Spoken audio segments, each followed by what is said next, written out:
الكريم وجعله لنا إماما ونورا وحودا ورحمة. اللهم ذكرنا منه ما نسينا وعلمنا منه ما جهلنا وارزقنا تلاوته آناء الليل وأطراف النهار وجعله لنا حجة يا رب العالمين. Pok Parvardigoro, o'qilgan bu Qur'on tilovatlari, qilingan amr ma'ruflar, ixlos va muhabbat bilan yozilgan bu ihson dasturxonlarini o'zing dargohingda benuqson beriyo qabul qilgin.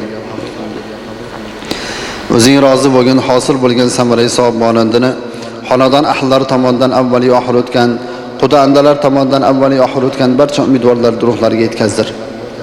G'ariqi rahmat soyisha jannat aylagin. Yotgan joylarini o'zing Qur'on nurlaring bilan o'zing nurli qilgin. Bu xonadon ahllarining barchalarini iymonda, islomda sobit qadam qilgin.